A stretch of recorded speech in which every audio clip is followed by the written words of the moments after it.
Let's see if we can get the doors closed and I know the folks in the hallway will be happy to hear. Good morning.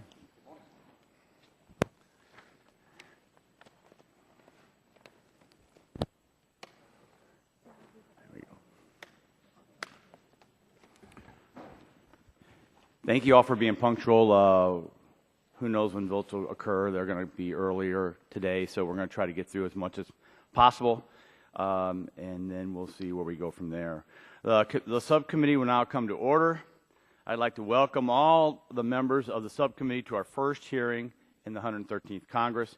I want to say a special welcome to our new ranking member, Mr. Tanko, as well as our new vice chairman, Dr. Gingrey, who is late, not good a sign, and all our new Republican and Democrat members. Today's hearing focuses on the important role that states play in environmental protection under current law. This hearing will help raise awareness and set the stage for future discussions we're going to have on environmental protection. Many of us get caught up with what the U.S. EPA thinks or what it can do and fail to focus on states and what they can and must do. The states are by no means junior regulators or the minor leagues of environmental protection. Rather, their plate is twice as full. To carry out federal environmental law, states have a lot of delegated authority, but states also have their own protective laws, often beyond anything the federal government has asked. State regulators have every bit the same educational background, expertise, desire to protect the environment, and sense of professionalism as any employee at the EPA, with the added bonus of actually living in the communities they are trying to make safe. They intimately know the terrain being regulated. Some people might suggest that states lack the will to enforce their laws or that are reluctant to pass anything serious. I think that answer is not fair, and I think history shows that states have generally acted first on matters before the federal government has stepped in to do something. In this fast-paced, technology-driven society, a static regulatory regime cannot respond to innovations nor complex problems and challenging geologies. Let me offer a few examples of what I mean from issues familiar to our committee. In the state of Maryland, there was a terrible coal ash problem. The state did not sit by powerless. Rather, in December 2008, the Maryland Department of Environmental issued one of the most robust sets of coal ash rules in the country. Maryland is not the only state. Pennsylvania and Wisconsin have demonstrated strong programs that are serious, flexible, and successful. On the issue of hydraulic fracturing, Colorado has shown it can move two major changes to its rules on hydraulic fracturing in a matter of months. Ohio's also jumped in to address seismicity and other fracturing-related issues important to its state. Even North Carolina, which has not fractured a single gas well in the entire state, is moving legislation to place restrictions on this practice. Back in Illinois, we are home to the New Albany shale gas formation with a footprint that's much of the southern part of the state and much of my congressional district. At the state level, they are quickly realizing the jobs and positive economic impact of hydraulic fracturing and moving steadily towards regulations. While this play is still unproven, estimates have upward to 47,000 jobs annually and $9.5 billion of economic impact for Illinois if the New Albany shale's potential is realized. It is well known that states, rather than the EPA, have been dominating the regulatory space for hydraulic fracturing for decades. When you consider the amount of additional resources and new experiences that would be needed to infuse into the EPA to replace what states already do well, it defies conventional budgetary wisdom that this is a good public policy move. I'm not trying to suggest that the EPA does not have an important role to play in protecting the environment, but when you contrast the nimbleness and commitment of the states with the cumbersome and lengthy process which characterizes US EPA's one-size-fits-all approach, trusting the states a little more seems the right thing to do.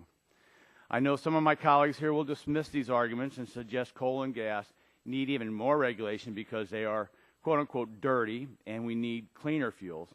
I would submit to my colleagues that if this is really about environmental protection and not energy use manipulation, we must acknowledge that every fuel production method has risk.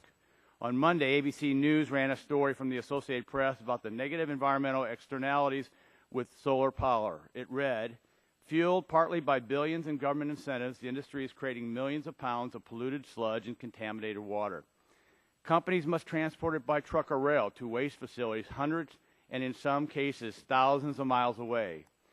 AP compiled a list of 41 solar makers in California, and based on state data, 24 of them did not report their waste. The state records show that 17 companies, which had 44 manufacturing facilities in California, produced 46.5 million pounds of sludge and contaminated water from 2007 through the first half of 2011. Roughly 97% of it was taken to hazardous waste facilities throughout the state, but more than 1.5 million pounds were transported to 9 other states. And though it could be manifested, AP reports 2.1 million tons are unaccounted. Even though EPA and this administration are bullish on solar technologies, the same level of federal data does not exist. I want to welcome the state officials who have joined us today from across the country to share their experience, perspective, and devotion to their state's environments. We have representatives from state groundwater, drinking water, oil and gas, solid and hazardous waste offices, as well as their agency heads. We also have a state legislator and a city council member. I now yield to Mr. Tonko, our subcommittee's ranking member, for his opening statement. Thank you, Mr. Chair, and it's a pleasure to join with you, Chairman Shimkus, and our expert witnesses who will share their thoughts with us this morning. Thank you to the entire panel for making the effort and to join with the ranker of our committee, with Ranker Waxman and our team, and all of the members of the subcommittee.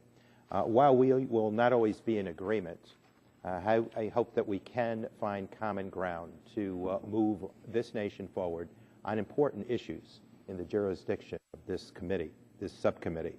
Today's hearing revisits an issue that we have been discussing since the day of the 13 original colonies deciding to band together and declare their independence from Great Britain. Over the years, we have continued to struggle to define the proper balance between federal and state regulation. I expect we will continue to debate this for many years to come. Each one of the individual states we represent is different, to be sure, and the states have a responsibility to their citizens to manage their resources and their economies. But we know that from our nation's history, decisions made in one state often have impacts beyond that particular state's borders. Just as we have state laws to ensure consistency among the towns, villages, counties, and regions within states, federal law guarantees minimum standards for all of our nation's citizens. They promote good relations amongst neighboring states, and they ensure that shared resources, water, air, land, forests, wildlife, and fisheries, to name a few, remain viable and available for everyone's beneficial use. The environment of any one state does not fit discreetly within its political boundaries. New York, my home state, shares its borders with 5 other states and with the nation of Canada. We share our watersheds and airsheds with an additional 6 states.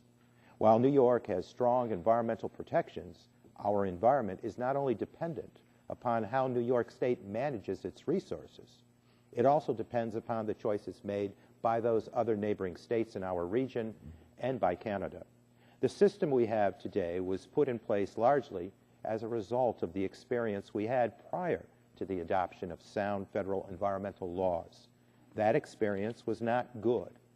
It involved polluted surface and groundwater, acid rain, smog, soil erosion, and collapsed fisheries as a result of a states-only approach to environmental protection.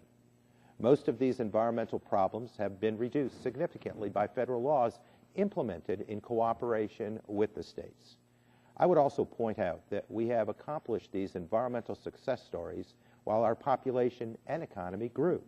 We do not have to choose between a healthy environment and a healthy economy. Indeed, one complements the other. And we know that public health is not a luxury, it is indeed a necessity. Just last month, a number of reports appeared about the terrible pollution problems in China, problems that are now too large to ignore.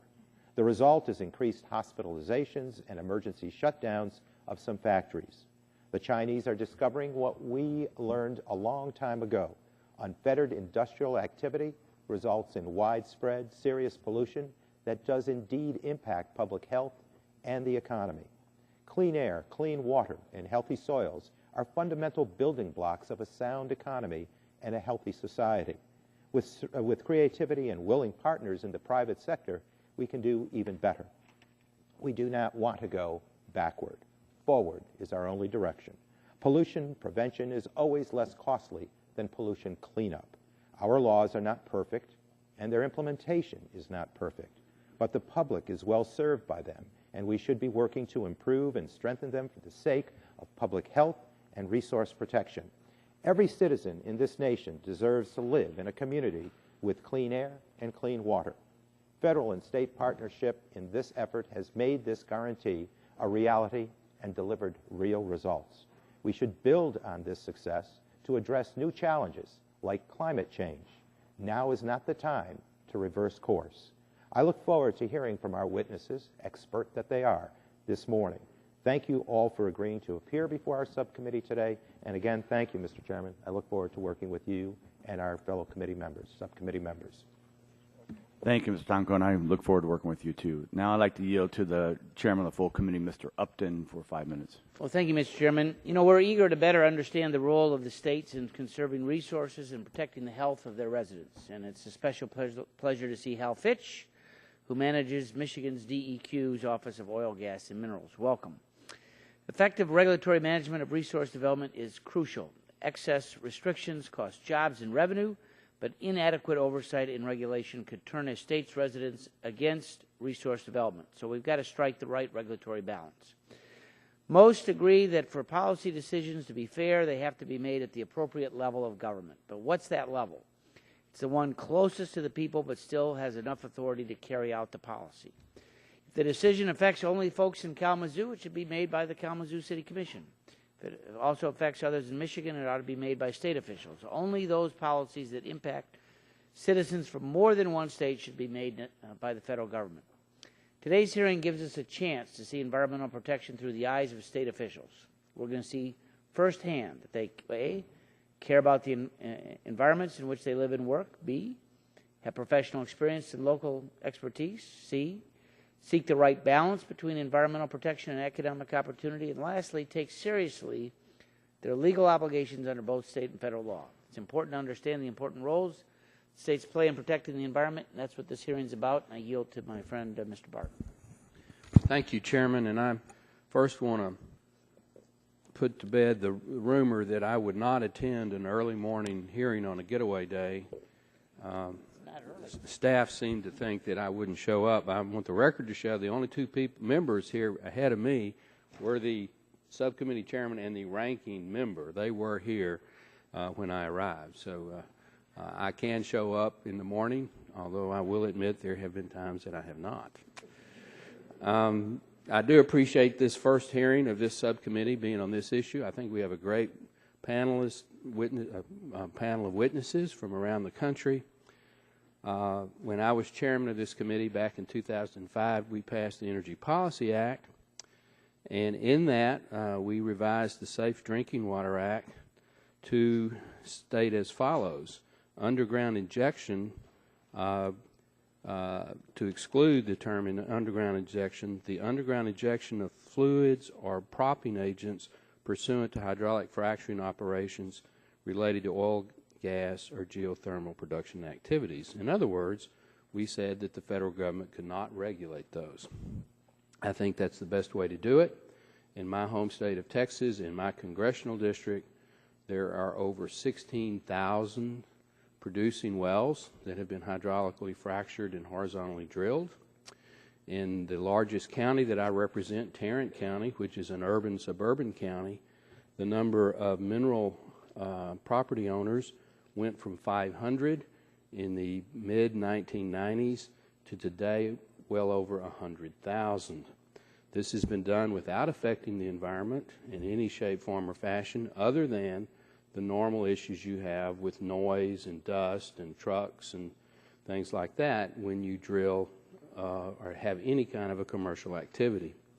I think the ranking member's statement from New York State is dead on in the sense that compare his state and my state. Texas has chosen to regulate hydraulic fracturing, but to allow it, his state so far has chosen not to. I don't have a problem with that. I do predict over time his home state of New York may in fact decide that it may be well to do it in certain shape, forms, or fashions. And with that, I would like to yield to Dr. Gingrey for 2 minutes. And I thank the gentleman for yielding. Mr. Chairman, I want to thank you for calling this hearing today on the role that states play in implementing our federal environmental laws. I also would like to welcome our panel of witnesses that will provide the subcommittee with its collective wealth of knowledge on how they implement the various federal laws, federal and state laws. Today's hearing is my first as vice chair of this subcommittee, and today's hearing is a great example of the broad jurisdiction that we have. Mr. Chairman, I look forward to working with you and the other members of the subcommittee on both sides of the aisle, the ranking member, Mr. Tonko, my good friend from New York, during this Congress to address the important environmental issues that will have a significant impact on the American people. We will examine spent nuclear fuel and its long-term storage with the hopes of finally turning the use of Yucca Mountain into a reality. During the 113th Congress, this subcommittee will also study the benefits of hydraulic fracturing in our domestic energy production. Mr. Chairman, I stand ready to work, and I look forward to providing solutions for the policy areas under our jurisdiction on this subcommittee. Today's hearing provides a strong starting point for the subcommittee for the 113th Congress, and I believe that we will learn a great deal from our panel today that will help guide us throughout the next 2 years. And I yield back. Gentleman yields back his time. Chair now recognizes the ranking member of the full committee, Mr. Waxman, for 5 minutes. Thank you, Mr. Chairman. I congratulate you on this hearing and taking over this chairmanship, and I want to recognize our ranking leader on the subcommittee as well. We look forward to working on a bipartisan basis to get things done. The hearing is to examine the way federal state regulators work together to protect public health and the environment. Over the years, the Federal Environmental Protection Agency and the states have developed a proven model that has successfully reduced air pollution and ensured the public's access to safe drinking water. Under this model, EPA sets minimum standards that states can exceed if they so choose. Implementation can be delegated to states on a showing that they have requirements in place that are at least as stringent as the federal floor. Even then, EPA retains backstop enforcement authority to ensure that every citizen in the United States is receiving a minimum level of protection from environmental risks. EPA also plays an essential role in supporting state implementation through technical assistance, grants, and often loan funds as well. As we will hear from the panel, this model has worked. States have received delegation for over 96% of the environmental programs that can be delegated.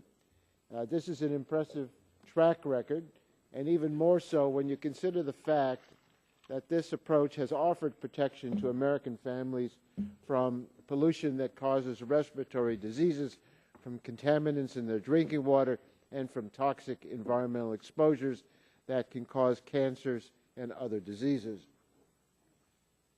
Despite these successes, there have been recent proposals to abandon the proven models and abdicate responsibilities to the states. One of the most immediate examples is the coal ash legislation from the last Congress. As we hear from state regulators about the good work they are doing, we should be mindful of the serious threat the sequester and the Republican budget pose to this proven model of environmental protection. Without federal technical assistance and funding, states may be unable to maintain their delegated programs. If the programs are handed back to EPA, EPA may not have the resources to take on this added implementation. The transition between state and federal programs may create costs for regulated entities and uncertainty for industry. And worst of all, bad actors may see opportunities to shirk environmental regulations because of the lack of enforcement resources. According to EPA, if sequestration goes into effect, there will be nearly 300 fewer cleanups under the leaking underground storage tank program. There could be 1,000 fewer inspections to protect communities from toxic air pollution and other pollution that can cause illness and death. and essential services to industry like EPA's certification of auto engines for emission standards could be curtailed. Budget cuts that undermine implementation of our environmental statutes are penny-wise and pound-foolish. I hope my colleagues will listen closely to the testimony we hear today and bear it in mind as we consider sequestration, which is to take effect just a couple weeks from now, and EPA's budget in the coming weeks. So I thank you for this hearing and look forward to the testimony. I'd be happy to yield to any of my colleagues at Ms. Schakowsky. I yield to you the balance of my time. I thank the gentleman for yielding, and I appreciate this hearing. An overarching theme of today's hearing will be the role of states in monitoring and enforcing regulation over the process of hydraulic fracturing, I suspect. I am principally concerned about the environmental impacts of hydraulic fracturing. According to Cornell University President Robert Howath, 3.6 to 7.9% of the methane from shale gas production, which results from fracturing, escapes to the atmosphere in venting and leaks over the lifetime of a well. That was an unquote. The study claims that this represents a 30 to 100% increase over conventional gas production. The impact of that methane pollution could be more impactful on greenhouse gas emissions than on the burning of oil. Concerns about the impact of fracturing on water are well documented. Reports have been filed in more than 10 states about water contamination that occurred shortly after hydraulic fracturing. I just want to point out that last month the EPA announced its third delay in investigating water contamination that the residents of Pavilion, Wyoming believe is connected to hydraulic fracturing. We need to make sure that the EPA does follow up and examine the cause of contamination of drinking water. And I yield back. Thank you. Generally, it yields back our time. Again, thank all members for their attendance. And now I'd like to turn to our panel. Thank you for being patient. We're going to go left to right. And I'm just, for the sake of time, I'm just going to, I usually do a whole introduction, but I'm just going to go straight. We're just going to run into this. So first, let me welcome Mr. Harold Fitch, who's supervisor of the Mineral Wells and Chief Office of Oil and Gas and Minerals for Michigan Department of Environmental Quality. So your full statement's in the record. You have 5 minutes, and you are now recognized. Thank you, Mr. Chairman and members of the subcommittee. I'm Hal Fitch, as you heard. I'm the state geologist of Michigan, as well as the director of our Office of Oil, Gas, and Minerals. Our office is charged with regulating oil and gas and mining in Michigan. I'm here today on behalf of the Interstate Oil and Gas Compact Commission. I'm also a member of the board of directors of the Groundwater Protection Council, which you're going to hear from in just a minute. The IOGCC is an organization chartered by Congress that represents the governors of 38 states. Its mission is to promote the conservation and efficient recovery of domestic oil and gas while protecting health, safety, and the environment. Thank you for the opportunity to be here this morning. I want to talk briefly about the regulatory structure and processes in Michigan, recognizing that Michigan is typical of many of our sister states in many respects, and we're also unique. Each state is unique. And I want to talk about IOGCC's role in assisting the states in coordinating our efforts. The states have a long and successful history of regulating oil and gas operations. The states recognize the need, in fact, to protect the environment while at the same time fostering orderly development of oil and gas decades before the beginning of the modern environmental movement. Michigan's regulatory structure is typical of our sister states. We oversee well drilling and production from cradle to grave, and we also cover injection wells that are associated with oil and gas operations. We have a staff of about 60 people, comprised of geologists, engineers, attorneys, enforcement specialists, and administrative support staff. Michigan has had over 60,000 oil and gas wells drilled starting back in the 1920s. We currently have about 19,000 wells active. My agency oversight starts with issuance of permits and administration of our rules. They cover well drilling and construction to assure that oil and gas and byproducts are contained within the wellbore. If a well is productive, we regulate production rates, surface equipment, and environmental monitoring. Our staff conduct regular inspections over the life of a well, and we prescribe how a well has to be plugged and the site restored at the end of its productive life. Last year, we conducted over 17,000 field inspections. My agency enforces strict requirements for spill prevention, containment, cleanup, and reporting. We monitor air and water emissions to assure compliance with state and federal standards. Finally, we have dedicated funding to plug wells in the event that the operator is insolvent or enters into bankruptcy, so that the state can take care of that well and plug it properly. State oil and gas statutes, regulations, and administrative procedures are tailored to the legal structure and doctrines, environmental conditions, geology, topography, climate, and community sensitivities that are specific to each state. In addition, our regulatory staff must have highly specialized backgrounds and expertise in well drilling, oil and gas production, law enforcement, and property rights as they apply in each specific state. A one-size-fits-all federal approach would not be as effective or efficient in accommodating those unique issues. Hydraulic fracturing is an example of the adaptability of state regulations in addressing emerging technologies. Michigan's had over 12,000 wells hydraulically fractured starting back in 1952. We've not had one incident of environmental contamination related to hydraulic fracturing. And in talking to my counterparts in other states, they have the same conclusion. None of us have seen a direct impact or direct contamination of groundwater from hydraulic fracturing. There are some other issues associated with it that have to be managed properly. One of those is management of wastewater, the flowback water that comes back out of the well. Another one is the increased water withdrawals that are necessary for large-scale fracturing, which we're seeing in recent years. Michigan issued special requirements for evaluation of water withdrawals. We use a web-based assessment tool, and we issued requirements for monitoring and reporting of hydraulic fracturing operations. We've also begun posting chemical additive reports on our website. Oil and gas agencies in other states are taking similar steps to address those same issues. While we are unique, the states also have elements in common with each other, and that's where the IOGCC and Groundwater Protection Council come in. They're very effective in helping us to coordinate our efforts and increase our effectiveness. The IOGCC provides a forum for states to share ideas.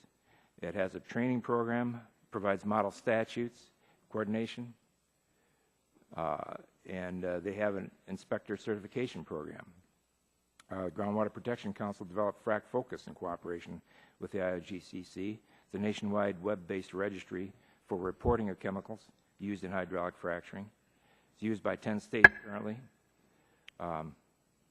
The IOGCC supports underground injection peer review program, the RBDMS, risk-based data management system, and we're evaluating use of that RBDMS to help provide information to the Energy Information Administration. Mr. Fitch, if you can just sum up real quickly. We'll have time for questions, so I think we'll be able to vet.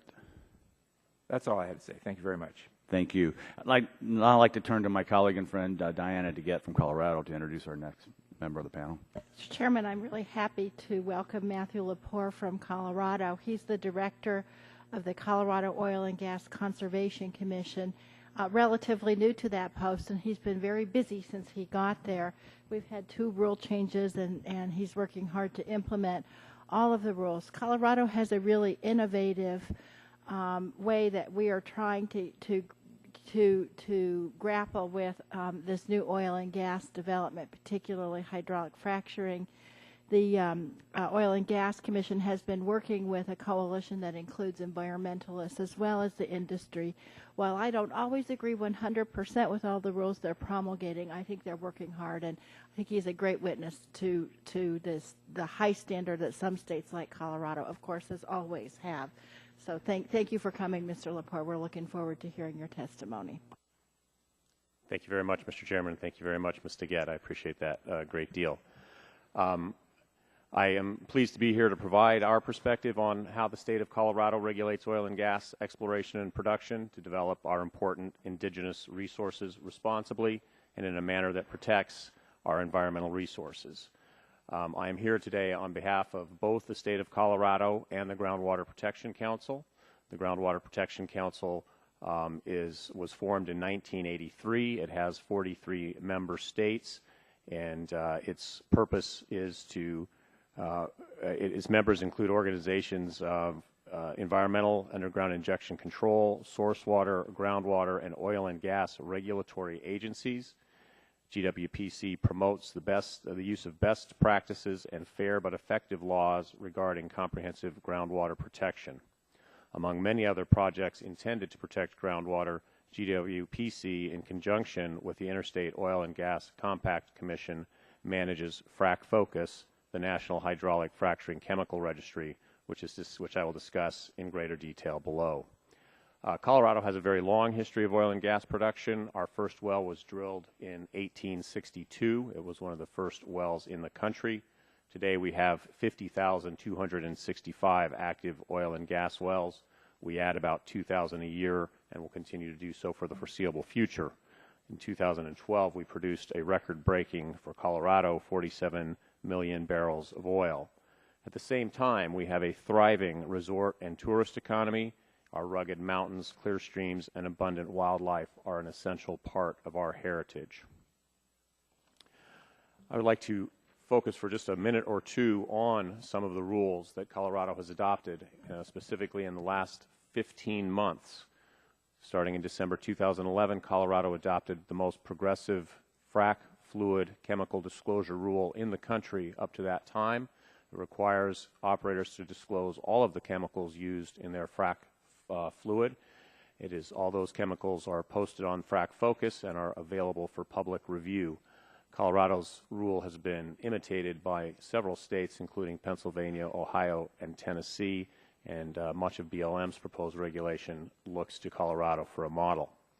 In January of this year, last month, we adopted a groundwater monitoring requirement. Beginning on May 1st, all new wells drilled in Colorado will be required. The operator will be required to take a pre-drilling groundwater sample and 2 post-drilling groundwater samples so that we can understand what baseline conditions are and have an opportunity to see if any drilling has impacted any of those groundwater resources. And finally, Monday of this week, although it seems much longer ago, we adopted a rule setting new setback distances, the distance between occupied buildings and wells, after about a year-long stakeholder process. My agency has 76 full-time employees dedicated to protecting the environment and seeing that our resources are responsibly developed. Many of those have advanced degrees, including PhDs, master's degrees. We have geochemists, we have hydrologists, we have environmental specialists. There is no one on my staff who is interested in seeing oil and gas development adversely impact our environment. In the limited time I have left, I would like to show you a couple of pictures and talk about some of the tools that we use to regulate efficiently, effectively, and transparently. If you can go to the next slide for me, please. These are hard to see. This is an interactive map that is available on our website that is publicly accessible.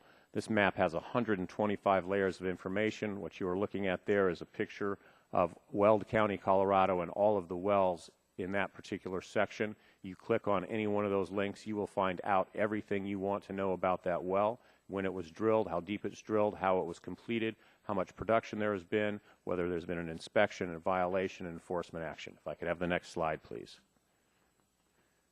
I'm going to keep going. Skip a couple, please. One more. That's a production report. This is a Frac Focus link. You can get there directly from our website. Again, for any well in the state, you can pull this up. If it was stimulated since the rules became effective, you can find out what was used in the frac stimulation fluid. Next slide, please. I want to go one more. Thank you. This is what we call an e-form. Through GWPC, GWPC developed for us an electronic form submittal and management system so that an operator's permit to drill is submitted electronically. And this is an inspection report, so we generate electronic inspections. We send these to the operators directly. Tremendously efficient and effective regulatory system developed by GWPC for us. My time is up. Thank you very much.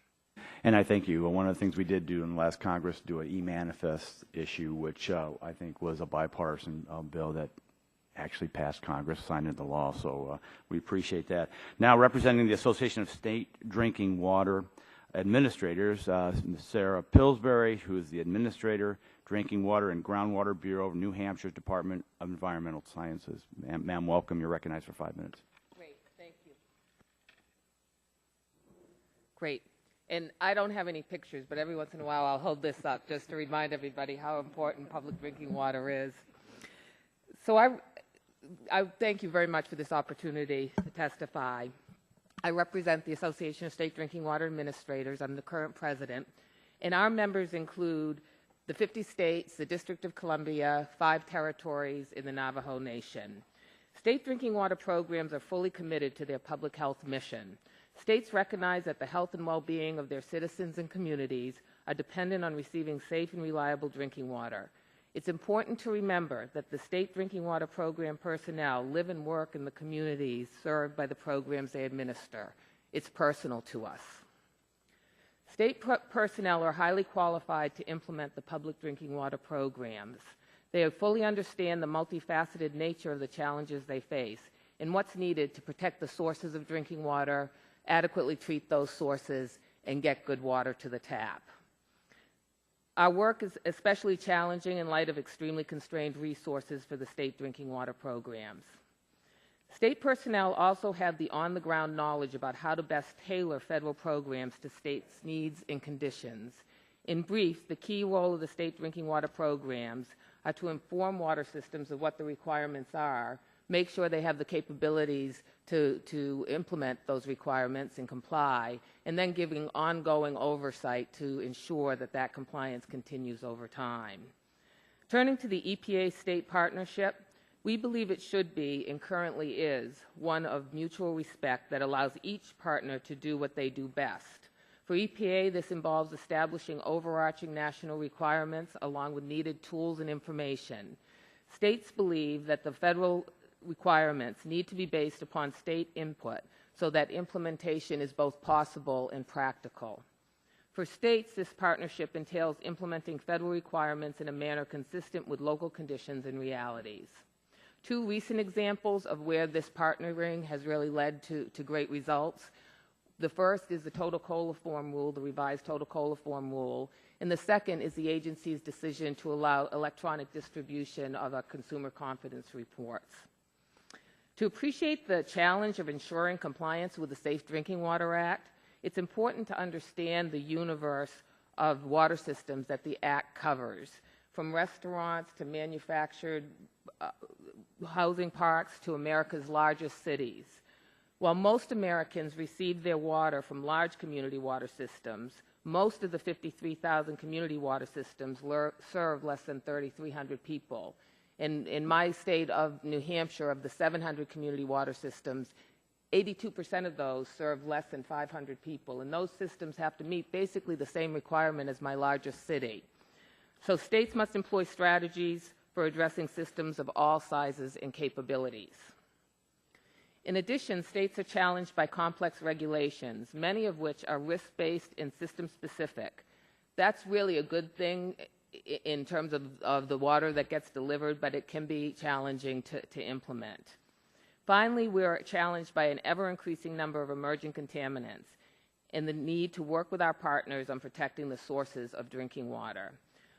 Certainly one of the most multifaceted source protection challenges currently is the rapid expansion of hydrofracturing to extract oil and gas. We understand that state oil and gas programs have been working diligently to provide needed oversight of these activities. We await the results of EPA studies to help shed light on the relationship between hydraulic fracturing and the sources of our drinking water, and whether additional support of the states is necessary. One last programmatic responsibility worthy of mention is the need for states to continue their work on emergency preparedness and response, whether the emergency is rooted in terrorism, vandalism, natural disasters, or cyber intrusions is the latest. As I mentioned earlier, state drinking water programs are constrained by lack of resources. State budgets are under extreme pressure and are unable often to bridge the gap between the currently inadequate federal funding and the amount of funds that is actually necessary to implement the federal requirements. The Public Water Supply Supervision grant is the primary and in some cases the only federal funding source for the state. It's been flatlined at roughly $100 million for several years, whereas about twice that is needed. And we understand that this subcommittee has no jurisdiction over appropriations, but we believe that you are key and that your support is key to get the funding increase to where it needs to be adequate. So in summary, states are doing a remarkable job, all things considered, and are carefully setting priorities to help ensure that public health protection remains preeminent. A strong drinking water program supported by the federal-state partnership and adequately funded by Congress will ensure that the quality of drinking water in this country remains safe, no matter where we live to work or live or work or play. Thank you. Thank you. Now I'd like to recognize Mr. Jeffrey Steers. He's here on behalf of the Association of State and Territorial Solid Waste Management Organization. He works as the Director of Land Protection and Revitalization Division for the Virginia Department of Environmental Quality. Sir, welcome, and you are recognized for 5 minutes. Good morning, and thank you, Chairman Shimkus and members of the subcommittee for allowing me the opportunity to testify this morning. My name is Jeffrey Steers, and I am President of the Association of State and Territorial Waste Management Officials, and am testifying on behalf of the organization. Our association represents the waste management and remediation programs of the 50 states, 5 territories, and the District of Columbia. I would like to preface my remarks by commenting that our organization has a positive working relationship with US EPA. Our collaborative efforts and problem solving should not be underestimated. However, it is appropriate to have a conversation about the significant role that states play in regulating and protecting the environment, which is oftentimes understated. In implementing EPA's delegated programs, such as in the hazardous waste and underground storage tank programs, states develop regulatory programs and approve permits, conduct inspections, provide compliance assistance, and yes, take appropriate enforcement action when necessary. Implementing these programs, however, oftentimes involves duplication of effort and resources. In carrying out our responsibilities under these federal programs, state management and cleanup programs have identified opportunities to gain efficiencies and work together to alleviate such duplicative energy. To illustrate this point, I would like to provide 3 examples: risk-based planning, area-wide approaches to remediation, and leveraging resources in voluntary cleanup programs. Let me begin with the value of state-based risk planning expertise. States are in a unique position to evaluate the specific conditions of how those conditions relate to the surrounding area. Having the knowledge and experience to assess environmental, population, and economic factors associated with the site make a risk-based approach to planning and prioritization possible. States are similarly better suited to assess risk and set priorities on permitting of inspections for regulated facilities, and the results thereby allow states to make better use of their resources. The regional knowledge and experiences the state environmental programs possess is vital in establishing the requirements for the protection of our citizens. 2 states recently completed a 3-year pilot project on the benefits of a risk-based inspection planning strategy. Rather than using traditional models of one-size-fits-all approach to targeting inspections, we looked at several opportunities to target specifically those high-risk facilities where it may have had poor performance and compliance histories or are located in environmentally sensitive areas. The discovery that we found through these pilot projects included understanding that there were greater violations found during inspections at the higher risk facilities and the opportunity for inspectors to work closer with the facilities to improve compliance rates over time. With respect to area-wide approaches to remediation, state-specific knowledge and natural economic resources in surrounding sites that are contaminated are particularly beneficial for states, and they have the expertise to evaluate how remediation at multiple sites can be integrated to an area-wide approach. The full advantage can be made of economic redevelopment opportunities, and it affords the opportunity to evaluate and recognize communities that are often overburdened. It offers a more holistic approach to site cleanup and development. For example, several states effectively leveraged resources and brought parties to the table to address contaminated properties and stream sediment using an area-wide approach. In Ohio, 2 rivers within the Lake Erie watershed, the Ottawa and Ashtabula, are shining examples where federal, state, local governments, private parties, and nonprofit organizations work together using an area-wide approach to assess contamination, develop implementation, remediation, and restoration plans. The state of Ohio was a driving force in collaborating, using its knowledge of local issues and understanding the economic and development interests to facilitate the investment of over $50 million, dozens of sites and miles of contaminated river. The result in that watershed included restored habitat, creation of green spaces, and the construction of a world-class auto assembly plant on land that many had thought too blighted and contaminated to ever be reused. Regarding the leveraging of resources, states are able to develop voluntary cleanup programs, and doing so leverage federal funding to achieve results that benefit business, create parks, and build community resources. Brownfield programs are highly successful, due in large part to the flexibility that can be achieved when business and developers work together. In Virginia, for example, in my home state, we leveraged federal brownfield grant funds and developed an economically distressed area of Roanoke, Virginia. The state played a critical role in bringing the parties together and creating synergies that transformed 23 acres of blighted and contaminated land into a vibrant medical research facilities with over $200 million in public and private investment. The time-critical development project not only relied upon the state to bring and help bring the parties together, but it also necessitated the use of flexible approaches in assessing and remediating pollution on the property. Virginia's voluntary cleanup program gave developers the certainty they needed with respect to future liability and thus allowed for the private funding of the project. In conclusion, ASWAMO's membership takes its responsibility to protect the environment and human health, and we do so in the face of ongoing reductions in federal budgets and funding. A paradigm shift from federal command and control policies that limit the states being able to carry out our mission is needed. We will work continually to collaborate with US EPA and work with the local level at managing risks. Thank you. Thank you, Mr. Sears, and I'd like to recognize Ms. Teresa Marks as Director of the Arkansas Department of Environmental Quality on behalf of the Environmental Council of the States. Welcome, ma'am.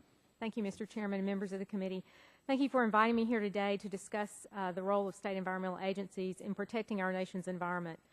As the Chairman told you, I'm representing the Environmental Council of the States, or we refer to them as ECOS, whose members are the leaders of the state and territorial environmental protection agencies. I'm the current president. My comments are primarily directed at the federal programs enacted through legislation by Congress and administered by the United States Environmental Protection Agency. These include, for example, the Clean Air Act, the Clean Water Act, the Safe Drinking Water Act, and the Resource Conservation and Recovery Act. There are certainly other applicable statutes, but these are the 4 that are most integral to our environmental protection efforts.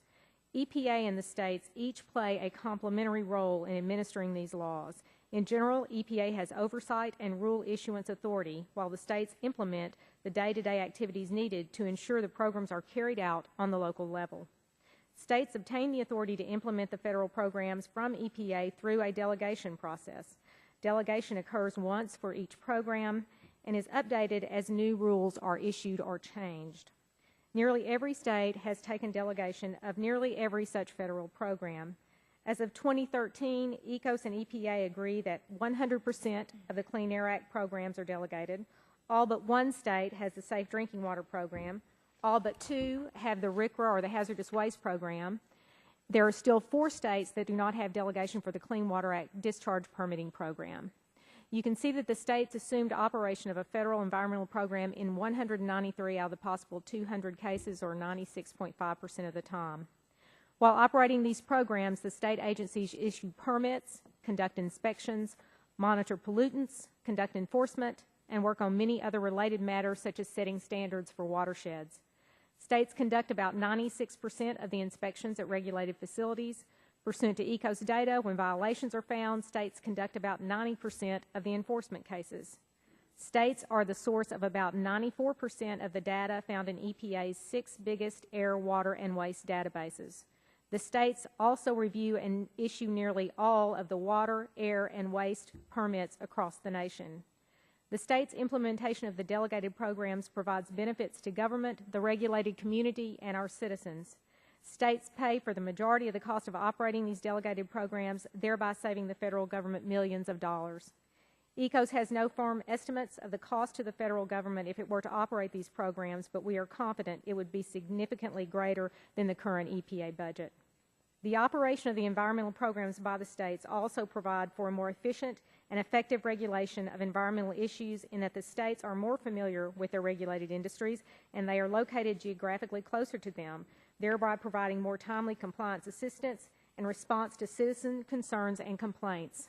In addition, states are generally able to provide a quicker turnaround on permit issuance, renewal, and modification. States contribute to our successes on environmental protection in other key ways. We are often the first to see the impacts of new pollution sources, and therefore we react quickly. We often develop innovative ways to address environmental challenges. We can sometimes tailor environmental rules to fit local conditions. Some states may also implement more stringent rules in cases where such a rule is needed to protect a state resource that is not addressed in national legislation. Both ECOS and EPA understand that a cooperative relationship is important to the successful implementation of national environmental policies.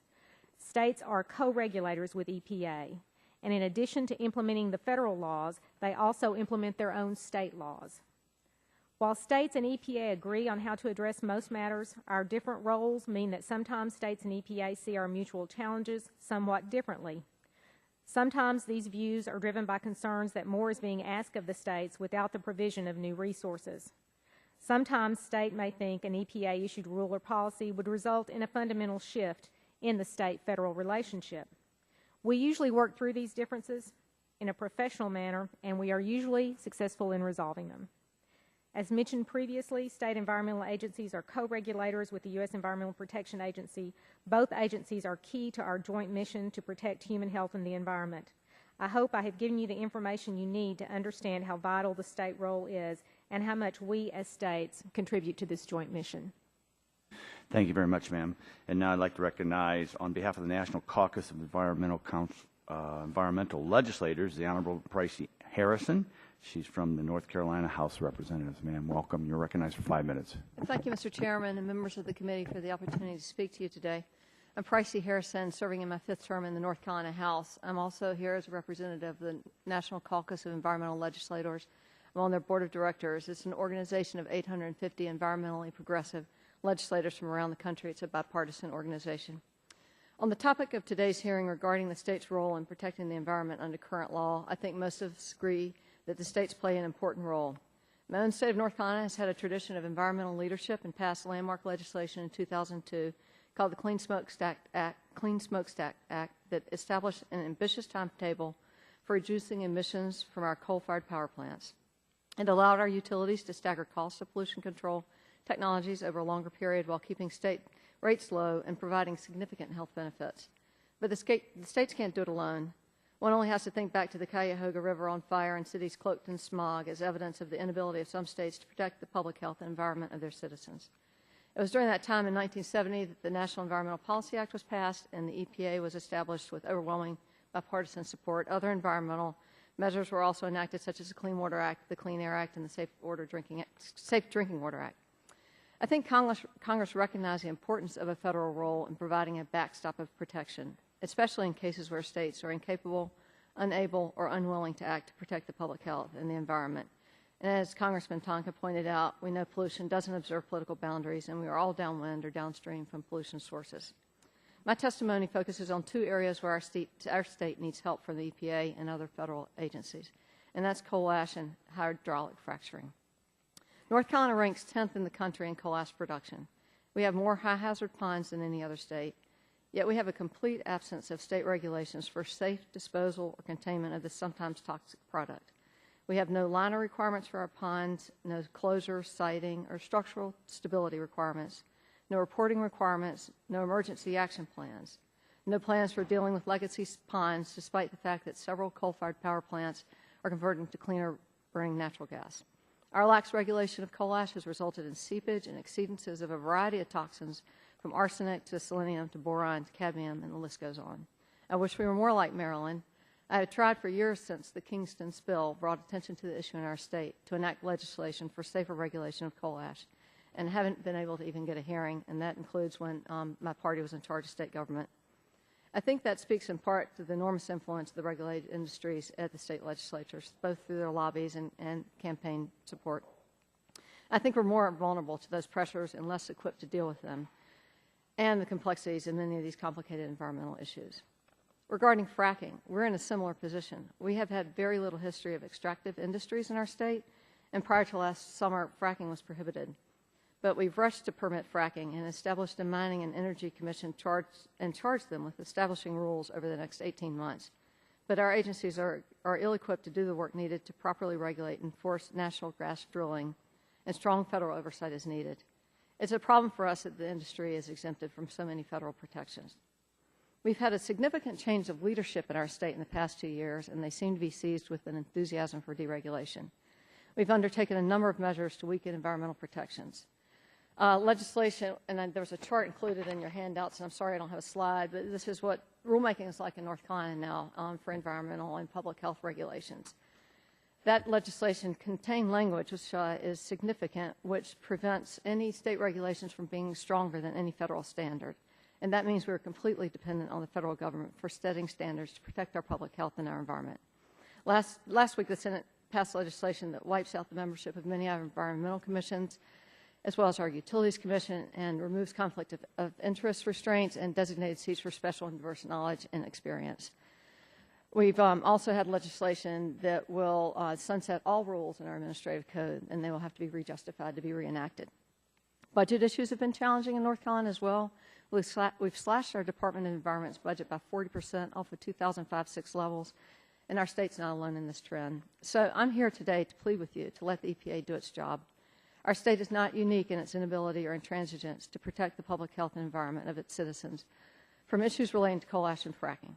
We need the involvement of the federal agencies. It's vital that the federal government be allowed to establish at least minimal standards of health and safety regulations to ensure effective oversight of state agencies. Thank you for the opportunity. Thank you, ma'am. And now I'd like to recognize our last member of the panel, not least, from the National League of Cities, the Honorable Michael Sesmo, who's a Council Vice President, City of Gaithersburg, Maryland, and has some friends in the Edwardsville, Illinois, which is the county seat of my home county, so I may be generous a few seconds with time. So welcome. Thank you. Good morning, Chairman Simpkins. And your mic. Ranking Member Tomko and members of the subcommittee. I'm Michael Sesma, council member of the City of Gaithersburg, Maryland. We either pull it closer or make sure the light's on. Light is on. It's probably going to count against my time. It's starting to come now. All right, thank you. Just get a little bit closer, and I think we'll all be happy. Okay. I appreciate the opportunity to share our perspective on. I'm here today on behalf of the National League of Cities, the oldest and largest organization representing cities and towns across America. I appreciate the opportunity to share our perspective on the important role local governments play in protecting the environment. We've heard a lot about states this morning. States can't do it without the cities being part of it. As implementers of state and federal environmental policies and programs, and with authority over local land use, zoning, and code development decisions, cities and towns are a key partner in ensuring that the health, safety, and welfare of the public is protected. Many local governments, including my city of Gaithersburg, are at the forefront of sustainability and planning, taking action to make our communities vibrant places to live, work, and play. America's cities and towns serve as the first line of defense and innovation for environmental protection. I'd like to highlight some of the approaches that Gaithersburg has used as an example of the role cities and towns, urban and rural, large and small, have in protecting the environment. While not currently required by the federal or state government, the city of Gaithersburg has taken steps to minimize stormwater runoff and encourage residents to be active participants in protecting our watershed and public and private property. We have a popular Rainscapes program that rebates rain barrel use and conservation landscaping to keep our neighborhoods green and to prevent rainwater from running into storm drains. We've constructed green streets to achieve the same thing. We've been a tree city USA since 1990, but Gaithersburg is becoming more urban. As you know, urban forest contributes significantly to energy conservation and overall environmental quality. So our forest conservation plan allows us to protect our urban tree canopy even as we promote development throughout the city. We try to replace every lost mature tree with a new tree. In 2007, the city adopted a resolution requiring LEED Silver certification for all future municipal buildings. We were one of the first cities in the country to enact mandatory green building requirements for both residential and commercial development. Happily, there was no resistance from the development community, and our approach has been good for business. Green buildings are going up throughout the city. And Gaithersburg has the first youth center in the United States and the fourth building in Maryland to be certified LEED Platinum by the USGBC. Cities are committed to working in partnership with the EPA to develop strategies and enact policies that enhance our environmental resources and create viable communities for future generations. These efforts are aided by several positive steps that EPA has taken in recent years that strengthen the federal, state, and local partnership. I'd like to touch on three of these. The first is the federalism consultation process. We thank the EPA for lowering the threshold for triggering the state and local consultation process from a threshold of $100 million to $25 million. Since lowering the threshold for triggering the federalism consultation process, state and local governments have been consulted on a more regular basis on issues of mutual importance. And we firmly believe that early consultation will lead to better results and strengthen the partnership between federal, state, and local government in achieving environmental goals of the EPA. In regulatory review and reform, an executive order calling on federal agencies to identify opportunities for reducing administrative and regulatory burdens on local governments has saved cities money. As cities and towns continue to recover from the economic downturn, every dollar counts, and this flexibility is a welcome means of lessening the financial burden on local governments. Finally, EPA's integrated municipal stormwater and wastewater planning approach framework and the recent memorandum on assessing financial capability for municipal Green Water Act requirements serve as acknowledgement that local governments face difficult financial conditions that impact their ability to meet the Clean Water Act obligations. By allowing an integrated planning approach, local governments, not the agency, can decide how they will meet the CWA requirements. This flexibility allows for better compliance, better planning, and more efficient spending. So cities and towns across the country continue to have concerns about the affordability of meeting CWA requirements. In Maryland, the implementation of stormwater management programs has direct impact on the quality of water in streams and rivers that flow into the Chesapeake Bay. And a healthy, clean Chesapeake Bay is vital to the economic health of the mid-Atlantic states. While the CWA mandates may be necessary to maintain and improve water quality, they come with high costs to local governments and taxpayers. For example, under our next permit cycle, Gaithersburg must retrofit 20% of its impervious acreage at a cost that's estimated to be about $127,000 per acre. And the projected cost for Gaithersburg to do this over 576 acres is $73 million. Our operating budget for FY 2013 was $46 million. Montgomery County in Maryland has a bigger problem. About 20% of their budget must be used, proportion of their budget of $4.6 billion will be spent to retrofit their impervious surfaces before 2020. So in response to local government concerns about affordability and the fiscal impact of regulatory compliance, EPA issued a memorandum on the fiscal burdens of compliance. Local governments will continue the dialogue with EPA on affordability, and we commend EPA for both the integrated planning effort and local government affordability dialogue that will serve to strengthen the intergovernmental partnership. However, this integrated planning framework can still be improved, and we urge EPA to include drinking water regulations in the planning framework. So I'll just cut to the quick chase and the major reason that we're here. And one is to call on Congress to support existing and new financing mechanisms for funding water infrastructure projects. Cities have been forced to contend with significant decreases in intergovernmental revenue, including federal, state, and county aid, adding to the fiscal process. Elected officials are making difficult decisions and working hard to find innovative solutions to re-energize their communities. And without the resources to do that, it'll be difficult to implement the objectives of the Safe Drinking Water and the Clean Drinking Water Act. So there is a need for new financing mechanisms. If the administration and Congress seek to identify savings and new revenue to reduce the deficit, federal income tax exemption on interest paid on state and municipal bonds is under threat. Tax-exempt municipal bonds are... Mr. Sesma, I've been overly generous with a minute more than the other. A minute more, thank you. No. Thank you. Appreciate Thank you. my remarks. Thank you very much. Now I'd like to recognize myself for 5 minutes for questions. The first question goes to Mr. Fitch. Please explain the risk-based data management system And can you give me a specific example of how this tool aids in the regulatory effort? Excuse me. The risk-based data management system is it's a kind of a common platform that's used by many of the oil and gas producing states. We enter all of our data into it, all the information on individual wells, the drilling, construction, production history, and it can be linked to other records associated with the well. It helps us to manage our internal data, and it also is a good portal for the public or industry, any interested party, to access that data.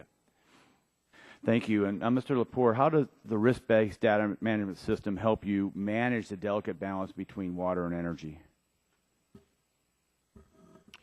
Mr. Chairman, as Mr. Fitch alluded to, the RBDMS allows us to track a vast amount of information, tie that information to specific wells, search that information, keep that information publicly available. So it's, I guess all of those tools combined can be used by someone looking to that energy-water balance as they want to use that information. And is water data shared across state lines? It certainly can be. One of the slides that I didn't have time to show you is we have an environmental database now that went live in September of 2012. Go to that database, click on a well, you can find out everything there is to know about that particular groundwater well. Again, fully publicly accessible, so it could be shared across state lines. Ms. Pillsbury, do you agree? Do you agree with the comments of Mr. Lepore? That we are able to get information from other states about water and water quality? Yes, I agree with that. Great, thank you. Mr. Steers, do you believe that with a federal standard set by Congress in statute, rather than set by the EPA, that you could establish, implement, and enforce a permit program that meets the requisite level of protection established by the federal government? Mr. Chairman, yes, I do believe the states are capable. We have a significant history over the last 20 to 30 years of permitting and implementing standards and using the flexibilities and understanding local conditions on how we apply permitting programs across the nation. And Ms. Marks, if EPA has authority to take over control of a state permit program, when the permit program isn't meeting a minimum federal standard, would you consider that backstop authority for the EPA? Yes, I do think that's backstop authority, and it's rarely exercised. Fortunately, it hasn't had to be. And going back to Ms. Pillsbury, your testimony talks about other partnerships for training and technical assistance. Could you please discuss these, and what are you trying to obtain from them, and how do you think they'll help your members with the mission? Sure. On the both national and state, national organization and state level, two of the big partners are the National Rural Water Association and the Rural Community Assistant Program. And they basically put boots on the ground to help water systems obtain financing, meet compliance, those kinds of things. In addition to that, up until pretty recently, there were both finance centers and technical centers that EPA sponsored. And for us in New Hampshire, arsenic was a huge issue, and that technical center at University of New Hampshire was critical in figuring out what was the least cost ways for these small, struggling systems to meet arsenic compliance. And I'm going to wrap up. I want to appreciate the testimony. I think it's a very good panel. I think it's safe to say that the states, are doing most of the work. I'm a former infantryman, so I would call you the boots on the ground and the infantry of protecting our citizens and their air quality and their environment and the like. And I want to thank you for your service. And I yield to the ranking member, Mr. Tonko, for 5 minutes. Thank you, Mr. Chair. And I heard a number of concerns about financing, about funding streams from the federal level. Over 40% of EPA's budget is typically passed through the agency to the states to make their work possible. And according to EPA, 75% of that volume of its state cleanup grants and 80% of its state prevention grants support the salaries of state staff. So that could mean huge cuts and losses at your important state agency level. Ms. Pillsbury, you represent the state officials trying to provide all of our constituents with safe drinking water. You held up a great visual. According to EPA, if the sequester goes into effect, more than 100 water quality protection and restoration projects would be eliminated. What does that mean from your perspective in trying to provide safe drinking water? Well, the Safe Drinking Water Act is really structured to be a multi-barrier approach to safe drinking water. So, you know, you start with the source, the treatment, the distribution system, and then monitoring and getting information out there.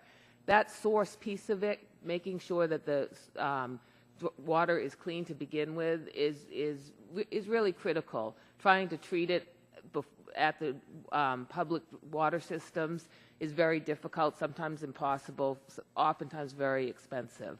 So we like those Clean Water Act, and there's actually work in progress between Groundwater Protection Council, ASDOR, Association of State Drinking Water Administrators, and the Association of Clean Water Administrators to look at what tools can be brought to bear under the Clean Water Act to protect the sources being used by public drinking waters. And Ms. Marks, you represent the state officials who work every day to address cleanup of contaminated sites. If the sequester again goes forward, we're told that nearly 300 contaminated, leaking underground storage tanks would not be cleaned up. Nearly 600 contaminated properties would not get cleaned up under the voluntary cleanup program. What does that mean to the work that is assigned you and your colleagues?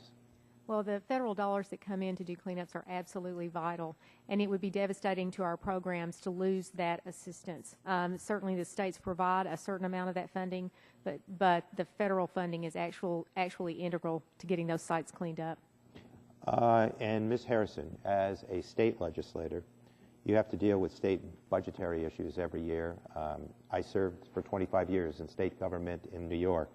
I know the struggles states are facing.